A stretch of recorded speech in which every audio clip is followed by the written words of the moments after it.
What's up, guys? I'm SaltEMike, and this is your Star Citizen Week in Review for April 11th, 2022.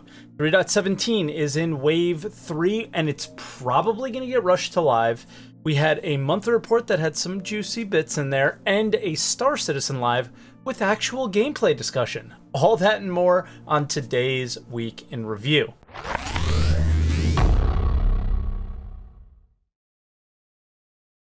And if this is your first week in review, this is where I take all of the official Star Citizen news, pile it into one video, and share some of my opinions in there as well. Also, I do live stream on twitch.tv/SaltEMike every day but Monday, so I can get this video out to you guys, starting at 6:30 a.m. Eastern Time on twitch.tv/SaltEMike. I do have a second channel as well, if you guys want to check that out. The link to that will be in the top right. But we do have a ton to get through, so let's start out with patch updates.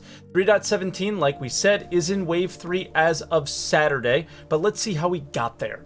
We had 3.17M in the PTU, which had some refueling balance. They greatly increased how quickly we can fuel without causing damage. This was just way too easy to damage the nozzle initially, as well as the fuel arm's health was bumped up as well, and balanced the rates and capacity for the pods on the Starfarer.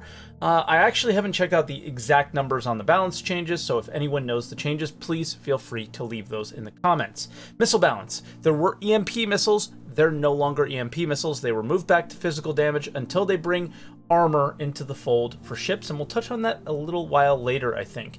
A 3.17N was then on the PTU with mostly just bug fixes, so a number of bugs fixed related to MFDs and transaction issues for refueling and selling. Some crashes were fixed as well, as stability is still a major issue at that point of the patch, so progress there is key.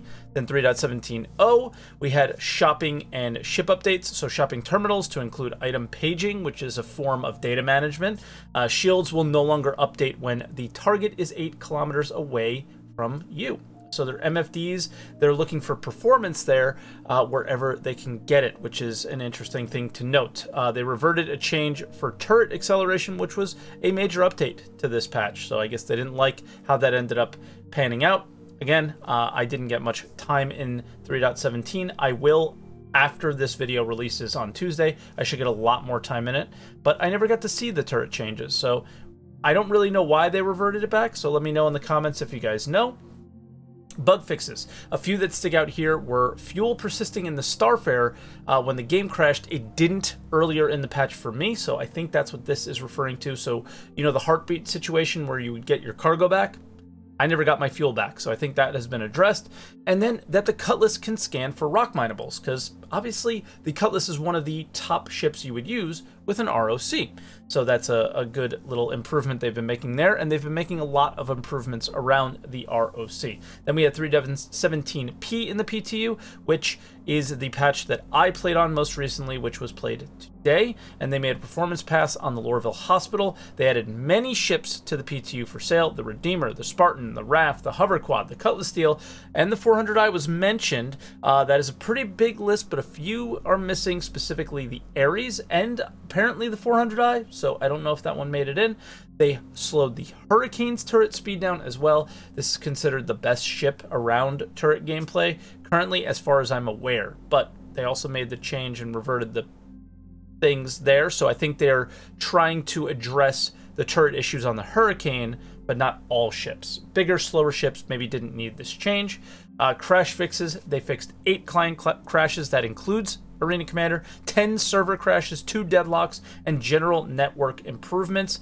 That's a lot of things. I hear a lot of people talking about their FPS here in 3.17 PTU, and this is a word of caution, guys.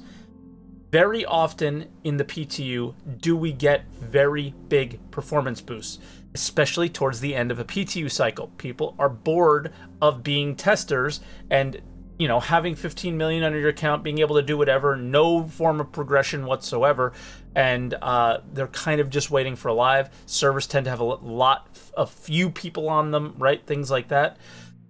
You may be seeing better performance than you normally do, but this is an oddly high amount of performance. I think I had 50 players on my server, and I was seeing pretty good performance, things like that. So it's still a word of caution. Wait for live. We'll see how these performance improvements fare there. and then we can be like, yo, they did a lot of good performance. I'm not really comfortable reporting it as an actual performance improvement until we see it on live. Moving on to the monthly report, we're going to start out with a lot of AI content, but always a note here, AI content isn't really visual or able to be seen in a patch because the servers run so poorly currently. So any changes here are for naught until those performance improvements happen. So obviously they're not for naught, but they're not able to be realized by the player at the moment. I'm going to start out with something that is pretty funny. They finished off the coffee vendor, which created a lot of memes for people in the community, and a lot of people were upset as well, and they went right into the food vendor. So I'm assuming there's going to be like ketchup animations for our hot dogs incoming, boys and girls. Invictus Prep. So this is a little reading in between the lines thing. They talked about a tourist and a tour guide, AI improvements from last year, fixing bugs with those. I'm assuming this year's Invictus is going to be a repeat of the Javelin Tour, maybe with some slight changes to it. Do you guys expect anything majorly new, or I just don't? I expect the same thing from last year, just at Orison. If so, if you guys expect anything new, what do you think that's going to be? I think we're seeing the docking improvements or being added to Orison probably for this reason, right? AI features, they talked a bit about AI being able to react to dead bodies. That could eventually make bunkers and FPS missions a bit more interesting, right? AI vehicle features, more talk on making AI behave more like human players. I've seen this in the comment. I've seen this mentioned in patch notes for years now, but I think we know that's probably not going to happen. Human players are always going to be separated from AI players, and yeah, so more like maybe, but I don't expect to see too much changes there. I always keep my expectations low on ship flying AI, and that's usually kept me in a pretty happy place as far as the way they behave at the moment. Character art. I'm only really noting this because they're mentioning Ninetales assets for an event later in the year. Pretty curious what this may be about. It doesn't sound like a Ninetales lockdown reward. So what do you guys think it is? Leave a comment down below. That one really stuck out to me for some reason. Ship art. They all mention ships that we've heard about a million times. The Hull A, which we have in game now. The Scorpius, which we've heard a million times. The Vulture, same thing. Corsair and the Merchantman all mentioned making progress. The Vulture was a little bit more interesting because they talked about kind of salvage components in your cockpit, things like that, like being part of your cockpit, basically. There also will be 3 vehicles that they announced that I think that are unannounced, I should say, that I think we're gonna see at Invictus. Assuming they'll all be military ships. One I think will likely be large, but those are all just like pure guessing for me. Again, more comments down below. What do you guys think about that? What do you expect any of these 3 unannounced vehicles be? I wonder if one of them was the Expanse, maybe. Could have been one of the 3 unannounced. Engine. I normally skip this type of thing, but they mentioned working on physical damage. This has been a blocker for so many aspects of the game, especially ship combat related elements. Any work on this is worth noting. Very similar to things like nav mesh, right? Things like that. Character features.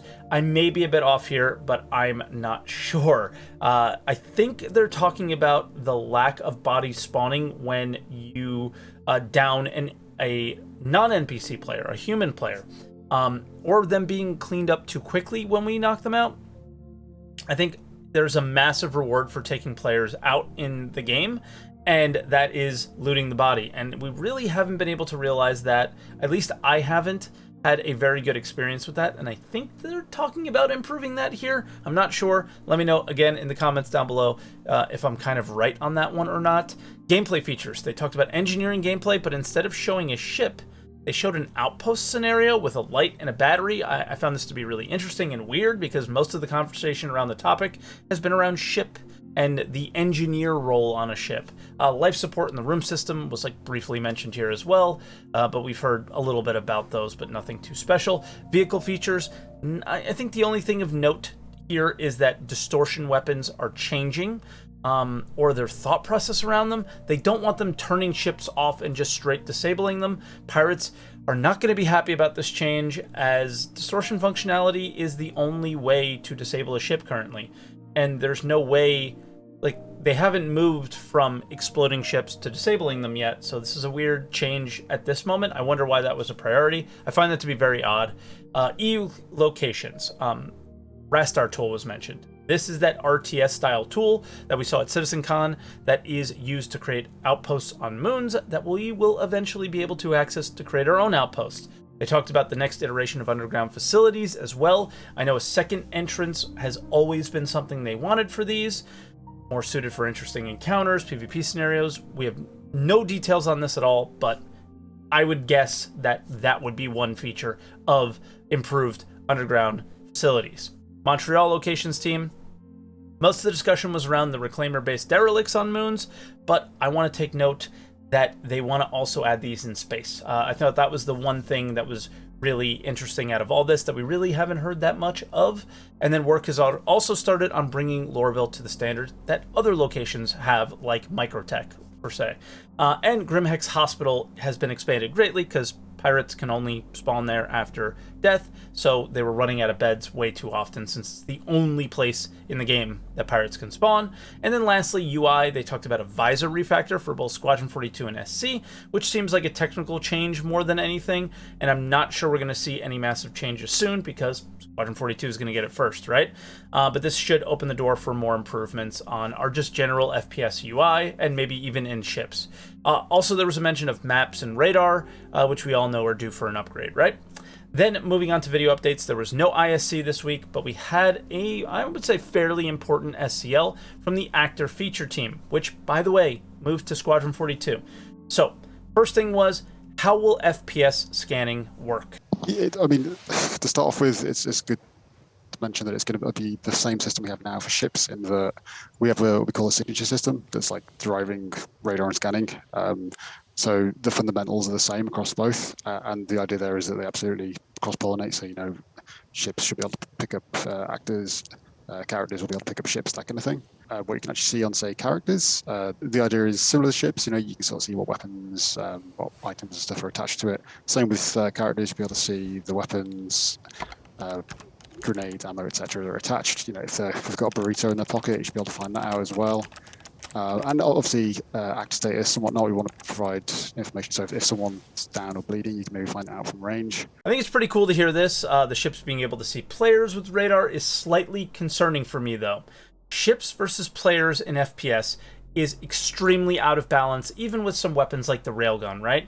Any advantage ships have in this situation would be a problem, in my opinion, and giving them the advantage to ping and find players seems silly to me. I think that should be done in FPS, but also it's unrealistic for that not to happen. So I don't know. Again, more, you know, in the comments down below. This one is one that really sticks out to me. We've all played Jumptown and had the annoying sniper that we couldn't find, right? So there's that scenario, but we've all been on the other side of somebody just nose down shooting you in a ship, which is a terrible experience. So where's the balance going to be here? How are they going to find that, right? That's a very delicate balance for the game. That is a bad experience on either side that they're going to need to address, right? And I don't think this helps addressing that. Next, they talked a bit about hygiene, of all things. Yeah, hygiene is going to be a part of one of the next iterations of the actor status systems. It's not going to get in the way of you doing any of your, you know, regular gameplay. If you're flying a ship, if you're out shooting people, if you're exploring, mining, whatever you're doing, it's not going to be a factor. You don't need to worry about it. It's going to have an effect in social spaces, though. So the idea is that if you are very stinky and you've not showered in a long time and you turn up to a truck stop and, you know, turn up to a county, buy food or whatever, there will be NPCs in the area that will probably start saying, you know, like, oh, you know, what's that smell? Like, what's that stench that you smell like some horrible swamp monster that's just been, you know, rolling around on several different planets. It might even get to the point where, you know, you might get refused service if you are particularly bad. By the way, this is nothing new at all. This has been mentioned as part of the plan for the entire time I think I've been a Star Citizen backer, so do not get worked up about this. The funny thing is that they mentioned not making the Sims gameplay literally 30 seconds before they then proceeded to make Sims gameplay. Okay. The next was where they want to go with medical gameplay in the nearish future, I guess. What costs for using medical beds, and that's for regen and also for healing injuries. And you might think, well, why is that so important? Well, it introduces the aspect of resources being required and also players being able to charge for the use of their medical beds. So, if you wake up in hospital, you get charged. If you wake up a player own ship, then you can get charged for that or for using the services. So, you start to make money out of these things. Piggybacking off the refueling system here is really smart with the paying players for a service in a way. I think players would really love to utilize their ships for these means and really help players in the game and be a part of the world and creating stories and experiences. The one thing I would love to see is medical supplies or something like medical supplies be a consumable in some way for the ship beds. So you can easily associate the cost of an action or the cost of doing a job with a commodity in the world, right? Instead of a just fixed UEC cost. Next, they give an example of what hull stripping could be in the game, and it's a really cool example, although I'm not sure it's going to be possible. So you're in a dogfight with another player, you blow up their ship, you've taken some damage to your ship as well. You're going to have the multi-tool, and you'll be able to jump out of your ship and salvage the debris from the guy that you just took out, and then float back to your ship and do some patch repairs onto the different parts that got damaged. But like what you showed me the other day, Joe, was really cool, where you don't actually restore the paint, you just restore like the base metal layer, where it's like, oh, this is super cool, I've been through a dogfight and I've patched myself up, I can see exactly where I was hit previously and where I repaired. Now this is a sick example of something that could happen in the verse if the visuals weren't always the priority. So ships despawn like 10 seconds after you explode them. So it was addressed on the stream, and they said persistent streaming should resolve the issue.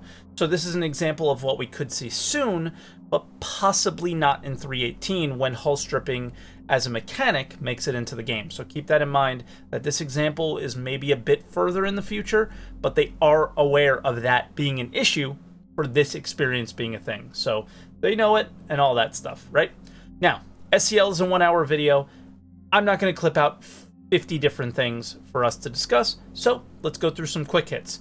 They want clothing with protective armor-ish things. They also want holsters and things like that for when you're at a landing zone, because it's just weird to run around in a flight suit.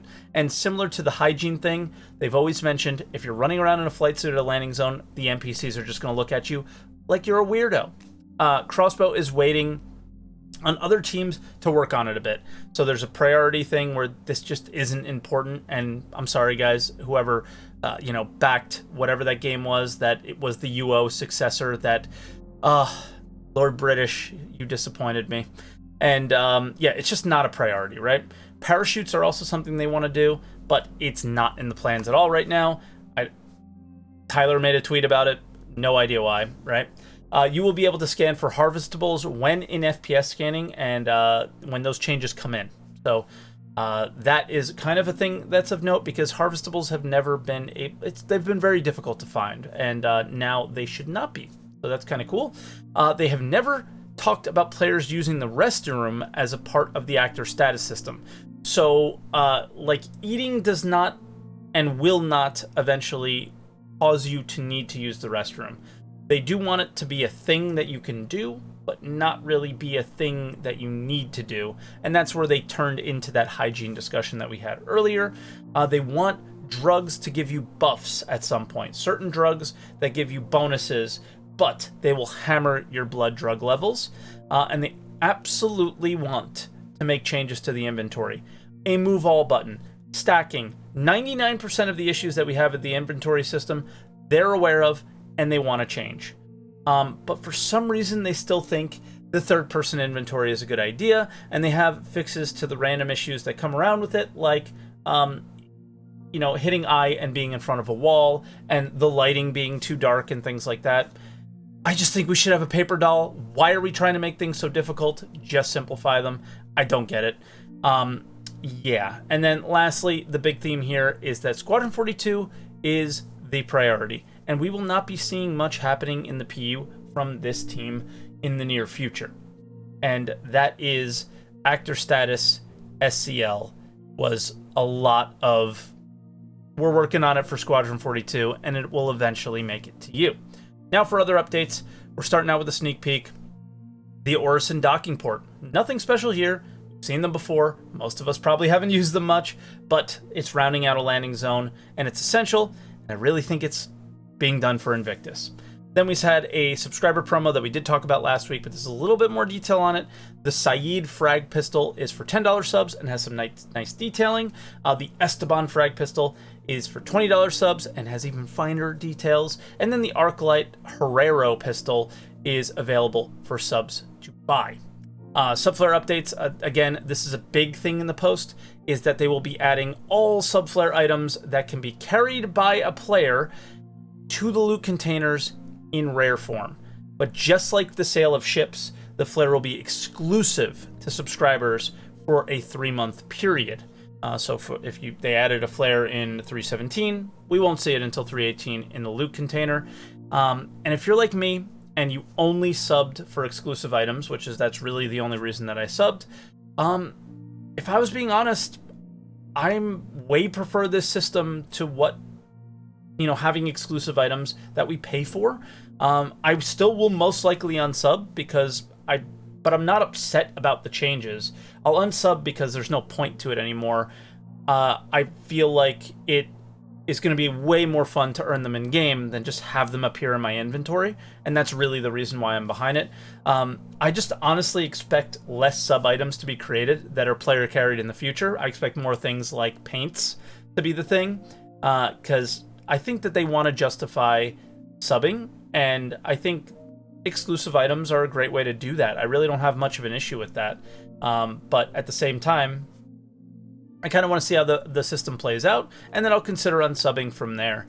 Lore Post is on the Siege of Tiber, if you're interested in that. Link will be in the description. Then there was a weekend playtest that, unfortunately, you guys know I am a casino employee, and I am not able to play much on the weekends. They did a Jump Town and Ninetales test. I put those two together, and I was, I hope those went well. Leave a comment down below if you guys took part in it. Let me know how it went. And then lastly, feedback threads are open, finally, for 3.17. The patch is stable enough to give feedback on, and there's a lot of features in here that need our feedback.